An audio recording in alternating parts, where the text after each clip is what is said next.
Decision 2006, the race for New York State's 25th Congressional District.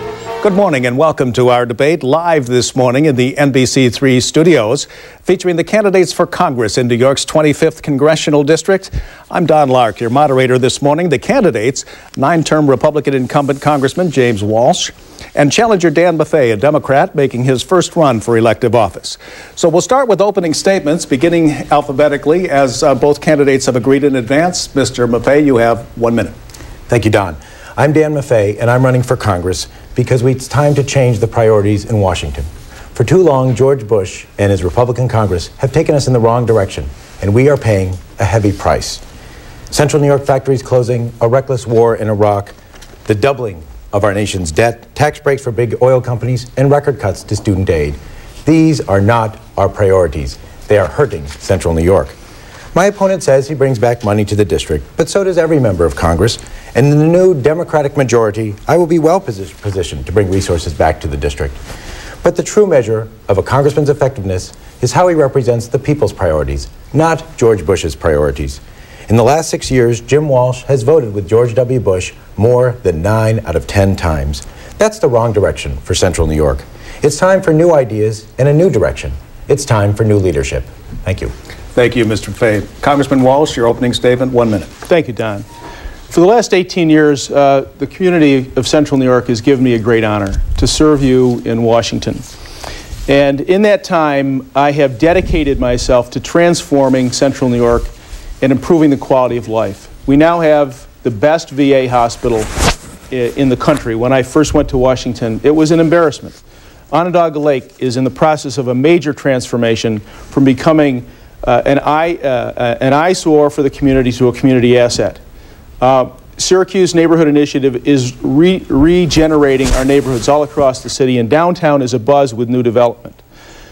These are the kinds of things that I have dedicated myself to. I take a very positive view of my community. I present a very positive view to the people of this community. I've worked hard, you've supported me, and I look forward to continuing my job for another 2 years with that support. Thank you very much. Thank you, Congressman. Now, both candidates have agreed on the rules for this debate: 1-minute answers followed by a 1-minute rebuttal. Again, beginning alphabetically this morning. First question, Mr. Maffei, the war in Iraq, which you consider a mistake. Yes, I do. Is that the question? Well, the war in Iraq is the question. I do consider it a mistake, but we're in it now, and we have to deal with a situation on the ground. And the situation on the ground is one that's quite troubling. We have not had the kind of leadership from our political people as we should have, and it's time to change course. I think what we need to do is do a withdrawal, bring our troops out. We have other things to offer other than just troops. We should leave up the details to the generals. Don't pick an arbitrary date or anything like that. And then we should make sure that there's an international force to help out. As I said, we have other things to offer other than simply our troops. We can help build a country. But the troops, our troops, cannot simply build a democracy. They cannot keep warring factions. And we need them other places, particularly in Afghanistan, and we need them home. Last night I had a late night coffee with a friend of mine who just got back from Iraq. He has to go back, he's on leave. And he's very happy to be there, but he could be doing a lot more good other places. Okay, thank you, Mr. Maffei. Congressman Walsh, you voted for the war. I did, Don. And it was a very difficult vote. I believe it was the right vote. But I am, like all other Americans, heartsick at the loss of life that's occurring there, especially our troops. I visited there. It's a very dangerous place, but our folks are doing a remarkably good job. The process is to hand over Iraq and its security to its own army, and we're training army and we're training police, and that's the process. But today the President and our leadership are looking at different options. Lee Hamilton and Jim Baker are looking at different options, and I think the President needs to look at those options. We're not going to stay in Iraq forever. The American public won't allow that. But we need to have good options. My opponent has decided to cut off all funds. He supports a bill that would cut off all funds except for the withdrawal of troops. That would send a terrible signal to our enemies, to our allies, and certainly to the parents of those soldiers who've been lost. Okay, thank you, Congressman Walsh. Now, let's move on to the subject of stem cell research and what exactly your position is, Congressman Walsh. A highly emotional campaign commercial directed against you said that you had voted against it. It's an absolute distortion, Don. And, you know, the people that are paying for these ads are Democratic operatives who've supported Mr. Maffei and allowed, and he's basically endorsed this approach, this negative approach. I have supported stem cell research, all kinds of stem cell research. I am opposed to the use of embryos for research because of the life that's destroyed. But a compromise was struck on the existing lines of embryonic stem cells. So research continues apace. It is legal. I have supported stem cell research. Adult stem cells, cord blood stem cells have shown tremendous promise. Not only tremendous promise, they've provided for cures. So it's this approach, this negative approach that my opponent is complicitous in because he won't ask them to take those commercials off.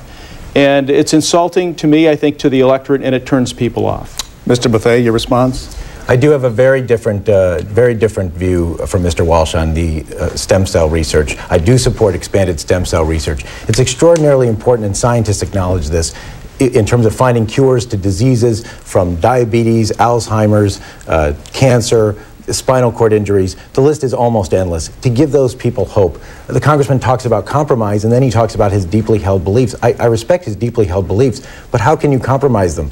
In this case, you have Nancy Reagan, but more importantly, you have the voters of this district overwhelmingly supporting this kind of research because you're taking embryos that would be thrown away anyway. He supports certain kinds of research with embryos that happened long ago. It just doesn't make any sense. There's no consistency there. Why don't we support this kind of research? It's the kind that can really save lives. And because it's such an emotional issue, I do think that it's very important that we, strongly indicate our support for it.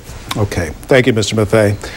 Our next question on Social Security privatization comes from a viewer who sent us an email. He says, President Bush has vowed to bring up this issue again in 2007. Again, the issue is Social Security privatization. So the viewer wants to know, how would both candidates handle this? Mr. Maffei? Well, as I've said many times, I'm very opposed to privatization. I was one of the national spokespeople against the president's plan to inject private accounts into our Social Security system. Social Security faces certain challenges in the future, but they're not going to be solved by privatization. In fact, these private account plans make the situation worse. They increase overall our national debt, and they put a burden on Social Security that just isn't right. Congressman Walsh? Thank you, Don. I am also opposed to the privatization of Social Security.